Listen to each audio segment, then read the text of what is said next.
kecuali bagian ornamental. Menurut pendapat dari Robert Venturi, arsitektur itu penuh kompleksitas dan kontradiksi. Di sini, kejujuran berarsitektur dituntut untuk juga berjujur diri dalam mengungkapkan yang kompleks dan yang kontradiktif. Wajah dan rupa arsitektur yang serba kotak, tanpa emosi, itu jelas tak mengungkapkan kejujuran itu. Hal itu dapat dikatakan hanya sebuah tindakan melarikan diri dari kenyataan era modern yang kompleks dan kontradiktif tersebut. Boleh lanjut? Nah, ciri arsitektur purna modern secara garis besar. Yang pertama, ditandai dengan munculnya ornamen, dekorasi, dan elemen-elemen kuno, tetapi dengan melakukan transformasi terlebih dahulu terhadap elemen-elemen kuno tersebut. Yang kedua, menyertakan warna dan tekstur menjadi elemen arsitektur yang penting yang ikut diproses dengan bentuk dan ruang. Yang ketiga, yang dikomunikasikan adalah identitas regional, identitas kultural, atau identitas historikal. Hal-hal yang masa silam tersebut dikomunikasikan sehingga orang mengetahui bahwa arsitektur itu hadir sebagai bagian dari perjalanan sejarah kemanusiaan. Yang keempat, memiliki kepedulian yang tinggi kepada masa silam. Yang kelima, yang ditonjolkan sebagai fungsi adalah fungsi-fungsi metaforik dan historikal. Yang keenam, bentuk menempati posisi yang lebih dominan daripada ruang. Untuk ideologi, ide desain, dan stilistik itu termasuk keterangan tentang arsitektur kuno modern. Lanjut, Pak. Selanjutnya, pembagian aliran pada purna modern itu terbagi menjadi 5.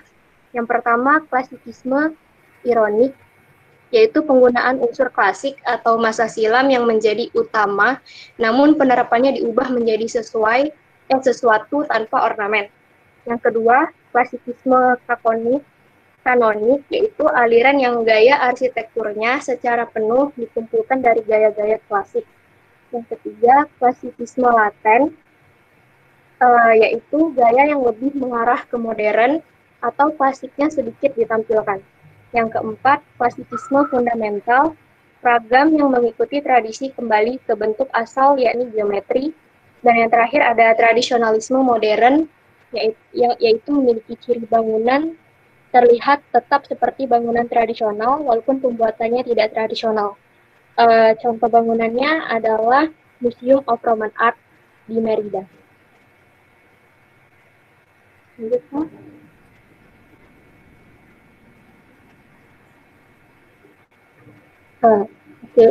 Charles James dalam kesempatannya menyatakan dalil tentang arsitektur purna modern. Terdapat 13 dalil yang menyatakan konsep dasar dari arsitektur purna modern. Dalil-dalil tersebut adalah sebagai berikut.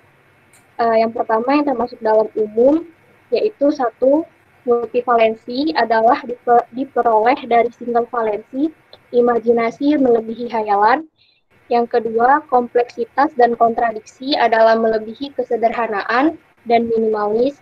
Yang ketiga, teori kompleksitas adalah dipertimbangkan di dalam dasar alami yang dinamis, yaitu lebih alami, adalah tidak linier di dalam pendekatannya daripada yang linier. Yang keempat, kenangan dan sejarah adalah tidak dapat dihindari di dalam DNA, bahasa, style, dan kota. Contoh bangunannya adalah Berlin Social Science Center yang dirancang oleh arsitek James Stirling dan Michael Wilford. Selanjutnya, ada linguistik dan estetik. Yang pertama, semua arsitektur tidak dapat menghindarkan dirinya dari kode karena merupakan bahasa dan simbolik dari arsitektur, karena itu berkode ganda dengan kode antara yang profesional dan yang populer.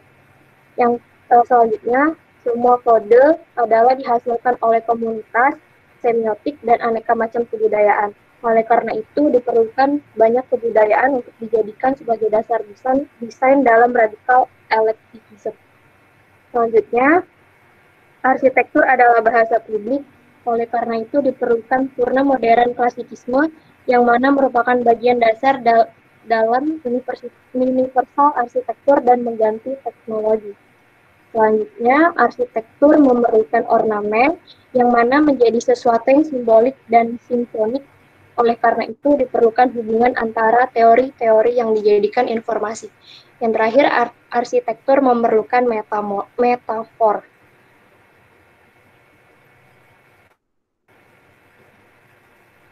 Contoh bangunannya adalah Conversion and Restoration of Sarbukan Palace yang dirancang oleh arsitek Gottfried Bohm yang dibangun pada tahun 1575. Selanjutnya, urban, politik, dan ekologi. Poin ke-10 dalil tadi, yaitu arsitektur harus berasal dari dari kita, karena itu kontekstualisme city, neorasionalisme, perencanaan small block, penggunaannya secara bersamaan dan usia dari bangunan. Yang ke-11, arsitektur selalu menjadi sosial kritisalisasi dalam dan di dalam perkotaan yang global ini. Heteropolis memiliki banyak makna pluralisme di bagian banyak etnik. Oleh karena itu, diperlukan partisipasi desain. Yang ke-12, arsitektur harus menghadapi dirinya kepada kenyataan ekologi. Itu berarti adanya yang menopang perkembangannya. Yang terakhir, kita hidup di dalam alam yang memiliki kejutan, kreativitas, dan penaturan diri secara universal yang selalu terjaga hingga adanya solusi yang beraneka ragam. Oleh karena itu, diperlukan arsitektur kosmogenik yang menampilkan kritik sistem dan proses. Habis. Oke, terima kasih kelompok 4. Oke, saya tanya, dari 13 poin yang diungkap Charles Cheng, ada yang Anda pahami? Bukan pertanyaan Anda paham enggak? Ada yang Anda pahami? 13 dalil yang diungkapkan Charles Cheng. Paham enggak 13 dalil itu? Kelompok dulu. Kelompok 4. Kalau yang lain masih shock pasti. Silakan. Si Quinta mungkin yang presenter. Paham enggak? Halo? Suara saya terdengar kan? Oke. Enggak apa-apa. Ini jujur-jujuran aja. Anda paham enggak dengan 13 dalil dari Charles Cheng? Bantu jawab, Pak. Silakan. Kalau saya pribadi dari ke-13 dalil masih sedikit ngambang ya, Pak, masih sedikit belum terlalu memahami bahasanya. Mungkin ada beberapa di mana dia menjelaskan bahwa pada arsitektur ini dalam dalil dijelaskan bahwa mereka ingin menggunakan lagi unsur-unsur ornamen. Selain itu harus mementingkan kondisi ekologis di sekitarnya juga gitu, Pak. Mungkin pada beberapa bagian itu yang saya paham, tapi di bagian lainnya saya belum terlalu paham gitu. Iya. Oke, terima kasih atas kejujurannya. Jujur saya sendiri nggak paham, makanya saya tanya. Karena ini buku dari Charles Cheng ini minggu depan akan saya bahas. The Language of Postmodern, gitu. Jadi dia Charles Cheng seorang sejarawan yang kemudian melakukan klasifikasi sebagai seorang sejarawan ya, klasifikasi, oh ini masuk kotaknya warna modern, oh ini masuk kotaknya neo modern, oh ini masuk dekonstruksi, oh ini masuk ke modern awal, modern akhir, dan segala macam. Itu Charles Cheng. Jadi apa yang disampaikan dari modern nanti sampai terakhir, panduannya saya gunakan Charles Cheng. Hanya Charles Cheng dia berhenti pada dekonstruksi. Nanti setelah itu pengembangan selanjutnya. Secara mudahnya sebenarnya aliran atau pendekatan postmodern adalah mencoba menoleh kembali atau melihat kembali seberapa tepatnya arsitektur modern itu dilaksanakan. Sehingga kemarin waktu pembahasan modern akhir itu ada 2 kubu. Satu yang lebih mengutamakan teknologi, satu yang mencoba melihat kembali ke masa lalu. Nah, yang melihat kembali ke masa lalu itu yang kemudian masuk ke dalam purna modern. Minggu depan kita akan bicara yang mengutamakan teknologi. Gitu. Jadi mudahnya seperti itu, mudahnya. Cuman kemudian ada pembagian aliran itu juga sebenarnya agak rancu gitu lah antara satu aliran dan aliran yang lain gitu. Tapi ini adalah bagaimana proses munculnya arsitektur kemudian wujud arsitekturnya.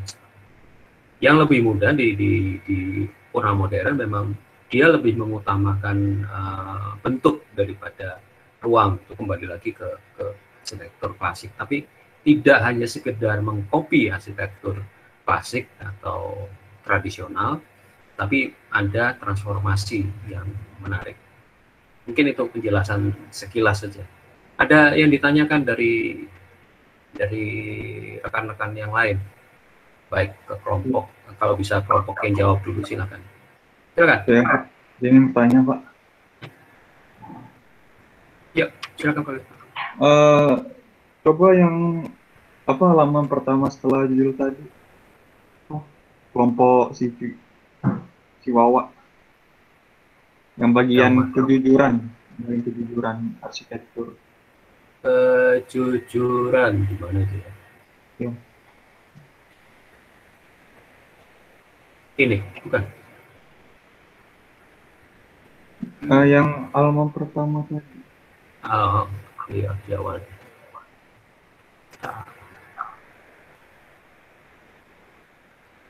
Oh ini, Robert Venturi ini. Iya. Ya, kenapa? Itu maksud kejujuran itu apa, Pak? Apa kurang paham itu gitu. Oke, ada yang bisa jawab dari kelompok? Kejujuran berarsitektur dituntut untuk juga jujur diri dalam mengungkapkan yang kompleks dan kontradiksi. Kelompok bisa menjawab, Kak? Apa? Nanti akan saya simpan. Kalau nggak bisa nggak apa-apa, kita sama-sama belajar. Ini juga baru belajar kembali hal-hal yang ini.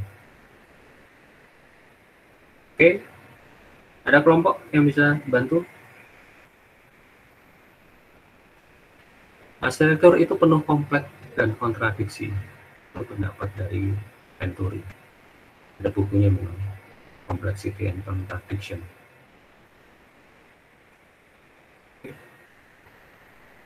Ya, tak simpan dulu balik pertanyaannya karena penjelasan berikutnya tentang Robert Venturi. Baik, Pak. Oke, ada yang lain?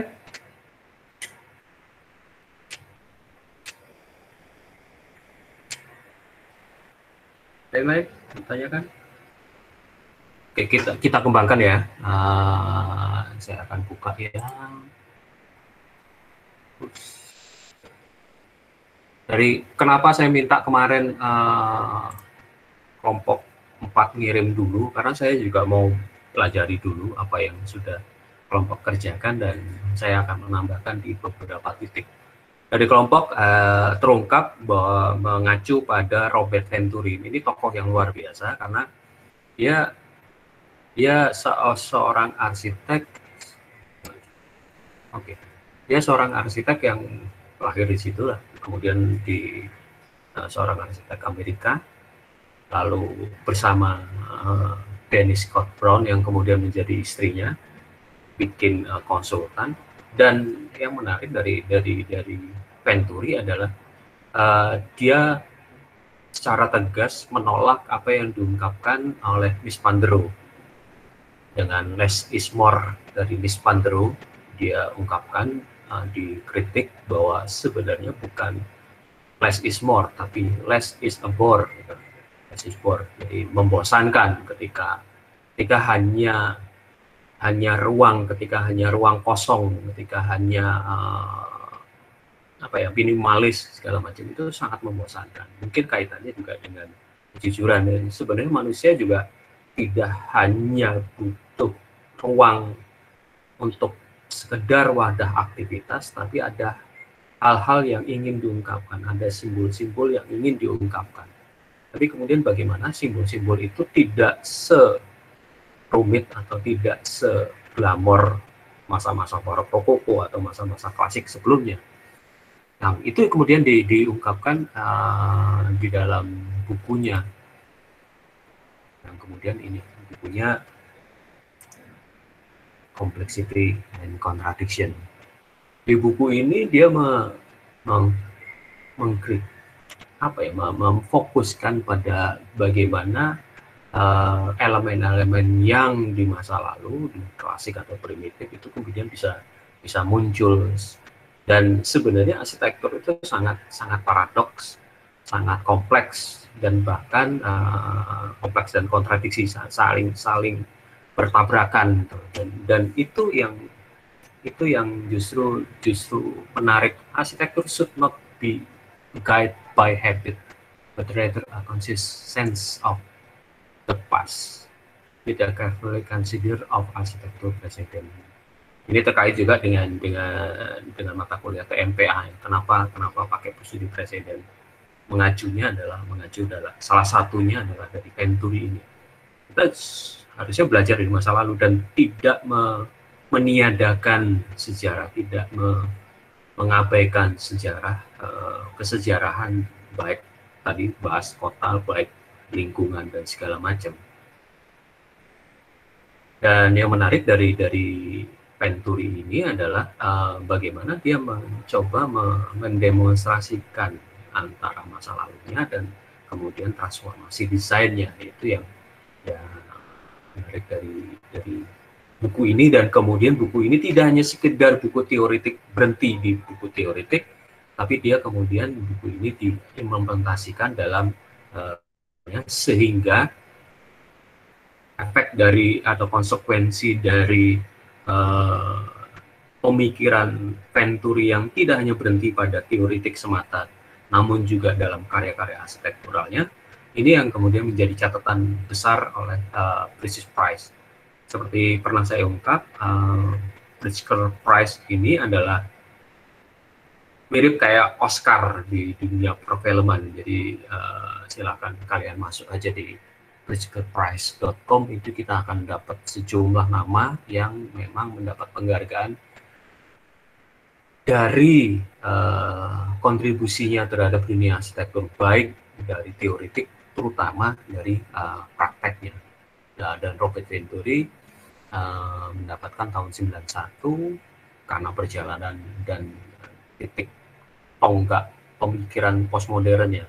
Secara Cheng juga mengatakan Venturi sebagai tokoh utama di dalam postmodern, karena buku Complexity dan Contradiction ini itu menjadi bisa dikatakan buku pegangan untuk kita memahami postmodern lebih lanjut. Dan dijelaskan di sini, generally acknowledge to have diverted the mainstream of architecture away from modernism. Jadi dialah Robert Venturi yang kemudian mencoba menawarkan sebuah ide baru, sebuah pemahaman baru yang lepas dari arsitektur modern. Arsitektur modern bukan salah, mungkin arsitektur modern tepat pada waktunya karena dia setelah Perang Dunia Pertama dan lanjutan dari Perang Dunia Kedua juga, jadi diperlukan sebuah karya arsitektur yang sangat efisien dan efektif. Tapi setelah kemudian menjadi Perang Dingin dan dunia menjadi lebih damai, ekonomi berjalan, makanya kemudian muncul Complexity and Contradiction tahun 66, keadaan sudah mulai normal dan buku ini menjadi pegangan. Salah satu karyanya ini Pana Venturi, sebuah rumah bagi ibu, ya. Rumah ibu si Robert Venturi ini. Dari karya ini kita bisa lihat bahwa Venturi mengambil proporsi yang biasa digunakan di arsitektur klasik, pembagian proporsinya, pembagian bentuknya, fasadnya, dan tampak fasadnya. Jadi yang selalu diungkap di sini fasadnya Kalau kalian lihat bentuk ini simetri atau asimetri? Menariknya Venturi adalah di situ. Dia menabrakkan, memparadokskan antara simetri, nampaknya simetri, padahal asimetri. Ini judulnya jadi simetri asimetri gitu. Jadi itu yang dimaksud dengan paradoks di situ. Pertama, itu yang pertama. Yang kedua, kenapa bisa dibilang ini simetri? Karena jumlah jendela kanan dan kiri itu 5. Tapi susunannya beda.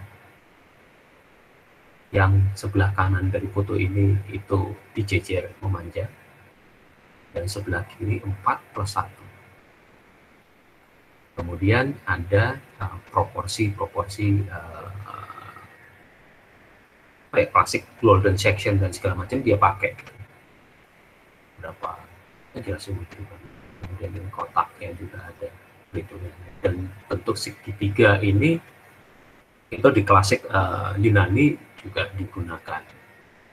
Jadi mudahnya adalah di buku contradiction, complexity and contradiction itu dijabarkan secara menarik, secara benar di dalam proses berarsitekturnya, terutama di buku Venturi ini, di rumah ibu dari Venturi ini. Jadi tidak hanya sekedar buku teoritik, tapi juga teraplikasi. Saya balik lagi ke atas. Setelah buku Contradiction dan Complexity, lanjutannya adalah buku Learning from Las Vegas. Ini proses buku ini dimunculkan ketika si Venturi bersama istrinya dan satu rekannya keliling Las Vegas untuk melihat yang disebut arsitektur di Las Vegas itu apa. Las Vegas adalah sebuah tempat yang tanpa konteks karena dia dulunya adalah padang pasir kan. Kemudian dibangun menjadi sebuah kota hiburan gemerlapnya luar biasa, dan di situ kemudian menjadi dipertanyakan arsitektur dalam pemahaman simbol itu apa dan arsitektur itu apa gitu menjadi. Sehingga buku ini juga kemudian menarik dipahami kaitannya dengan language, bahasa dan persepsi manusia terhadap sebuah bentuk atau simbol, sehingga kita bisa menemukan ini gambar AM monumen di situ dibahas di buku ini, dan ada ya benar-benar bebek gitu yang dibangun menjadi sebuah ruangan, sebuah tempat jualan dan segala macam. Jadi itu kemudian menjadi dipertanyakan apa itu simbol itu. Ini yang diulas di buku Learning from Las Vegas. Nah, pemahaman tadi kembali ke pertanyaan paling tadi tentang kejujuran dan segala macam di Robert Venturi dalam buku Contradiction maupun di Learning from Las Vegas mengajak mengajak para penikmat arsitektur atau penghuni dari karya arsitektur untuk melihat kembali arsitektur itu gunanya apa sih? Apakah hanya sekedar wadah aktivitas, atau dia juga mengekspresikan identitasnya? Di Learning from Las Vegas dia mempertanyakan tentang simbol dan mempertanyakan tentang persepsi terhadap sebuah bentuk. Jadi kenapa di buku Charles Cheng dan di bahasan postmodern sangat bisa dikatakan agak rumit bahasanya. Pertama itu bahasa Inggris yang ditranslate ke bahasa Indonesia pasti ada selisih pemahaman, kadang rumit juga. Yang pertama. Yang kedua, di postmodern kemudian mulai dikenal, mulai memahami arsitektur dari sudut pandang bahasa. Jadi ada poetiknya, ada puitiknya di situ. Multi interpretasi kemudian muncul di situ, sehingga kata-katanya kadang-kadang agak rumit, agak multi tafsir, seperti yang dijabarkan oleh Venturi dengan contradiction dan complexity situ. Jadi arsitektur tidak hanya single meaning tapi multi tafsir dan multi meaning, multi interpretasi di situ. Nah, itu terkait dengan tadi kejujuran adalah manusia si penikmat dan atau penghuni atau akan yang menggunakan arsitektur, kita mau pendekatinnya secara apa? Di sini kita bicara tentang simbol, kita bicara tentang, kemudian ada buku Sign and Symbol, kemudian ada buku Interpretation of Architecture dan segala macam. Buku-buku itu yang kemudian banyak terungkap di masa postmodern, terutama kaitannya dengan purna modern. Lalu kelompok 4 juga memunculkan satu nama, ini Rafael Moneo, seorang tokoh arsitektur modern, seorang arsitek Spanyol. Agak sedikit bahasanya, tapi dari Moneo kita belajar satu hal yang menarik adalah typology. Di TMPA sempat saya bahas tentang tipologi bangunan, bagaimana studi tipologi bangunan, dan Moneo dia menulis secara khusus tipologi raise the question of the nature of architectural work itself. Jadi Moneo benar-benar melakukan studi tipologi terhadap bangunan-bangunan klasik, sehingga dia menemukan bentuk dasarnya itu apa sih. Beginning to was type as one place to begin of discussion about fundamental architecture.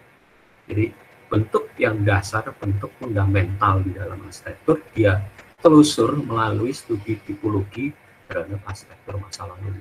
Sehingga karya-karyanya dia bisa dengan mudah disandingkan dengan bentuk-bentuk lama. Karena ini seperti contohnya ini, ini bangunan baru dari Moneo disandingkan dengan bentuk klasik atau bentuk-bentuk yang pada masa sebelumnya, dan bisa bersanding dengan selaras, bukan nanti kita akan bicara di dekonstruksi yang kontras. Si Moneo mencoba mendekati desain bangunannya yang selaras dengan lingkungan. Caranya bagaimana? Dia belajar tipologi bangunan. Seperti ini tadi juga kelompok mengungkapkan, ini karya baru, bukan karya lama. Tapi bagaimana karya baru ini bisa senafas dengan isi bangunan. Isi bangunan ini kan nggak salah tentang museum Romawi gitu kan. Sehingga ada bentukan baru tapi nafas feel-nya atau persepsinya adalah masih persepsi di masa lalu dengan teknologi baru. Nah, yang diungkap oleh kelompok juga sesuai gitu loh. Building must grow with the cities where they are built. Building life in cities, they don't live alone. Jadi bangunan itu muncul pada konteksnya, muncul pada tapaknya seperti apa. Itu yang kemudian dipahami dengan pendekatan kontekstual, selaras dengan lingkungannya. Bukan yang kontras, tapi nanti ada pendekatan kontras juga kalau kita akan lihat juga. Arsitektur should think about not only a current moment but also about both past and the future. Jadi itu yang senafas antara Venturi dengan Moneo adalah bagaimana meletakkan sebuah karya arsitektur yang tidak hanya memikirkan pada masa sekarang, penting kita menonjol dan segala macam, bukan pada itunya, tapi bagaimana dia sesuai dengan konteks di masa lalu, karena lingkungan sekitarnya mungkin ada konteks masa lalu, dan juga menyelesaikan atau mampu memahami konteks di masa depannya. Itu yang mungkin bisa saya tambahkan. Oke, itu mungkin yang bisa kita pelajari dari purna modern. Ada yang ditanyakan dari sini? Itu kenapa saya pecah benar-benar kalau di minggu-minggu sebelumnya tiga kelompok bersamaan. Tapi sekarang kita satu-satu, karena jujur postmodern itu sebuah pemahaman aliran atau rentang masa arsitektur yang cukup rumit. Postmodern kaitannya dengan bahasa, kaitannya dengan filsafat, kaitannya dengan bahkan ada yang dikaitkan dengan politik dan segala macam. Tapi saya tidak mengarah ke sana. Tapi coba lihat ke bahasanya, lihat ke teknologi sedikit, teknologi bagaimana kemudian dengan filsafat nanti dikonstruksi juga kaitan dengan filsafat. Oke, silakan kalau ada yang bertanya.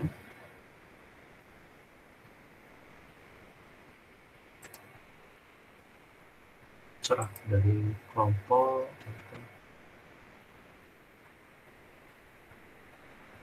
mau diperdalam.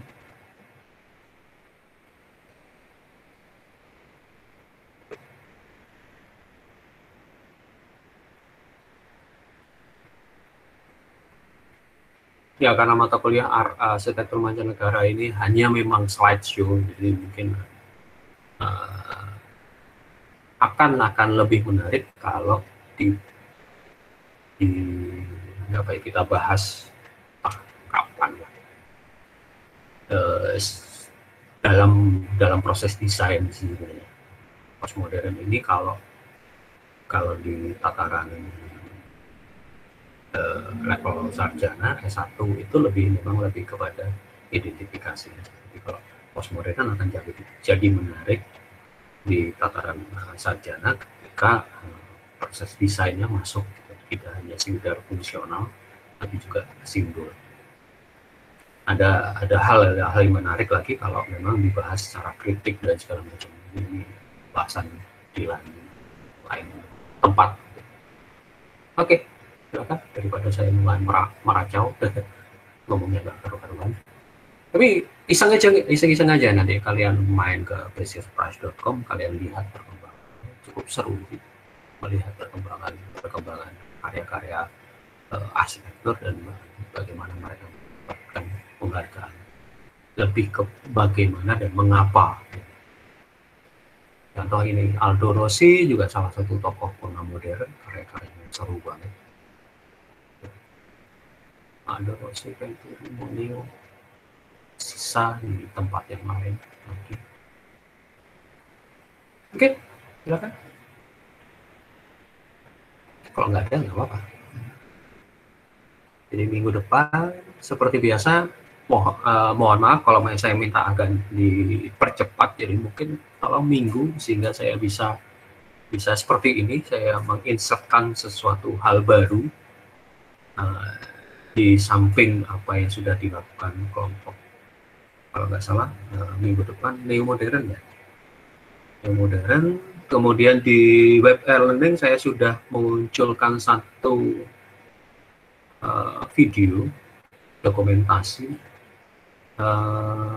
Pompidou Center di Paris, Prancis, karyanya si arsitek Inggris. Saya lupa. Silahkan dicek di web e-learning. Itu seru banget ya. Seru banget. Bagaimana kota Paris dengan pendekatan klasiknya tiba-tiba ada pabrik tanda kutip yang fungsinya justru cultural center, complexity dan contradiction keluar situ. Oke, cukup kan? Kelompok mungkin ada yang mau diperdalam, kita bebas saja.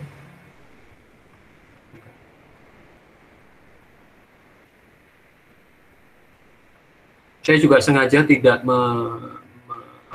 tidak mengartikan bahasa-bahasa dan dari beberapa sumber internet saya sampaikan dari Wikipedia dan segala macam.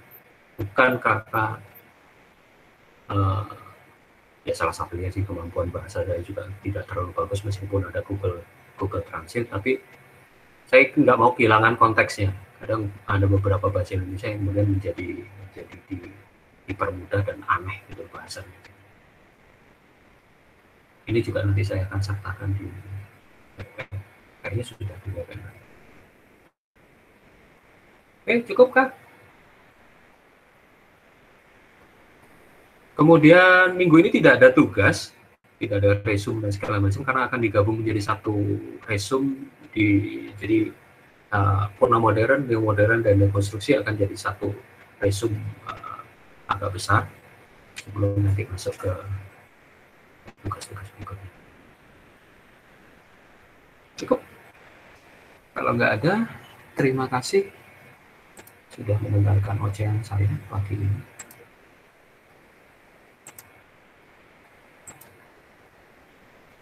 Sampai jumpa minggu depan.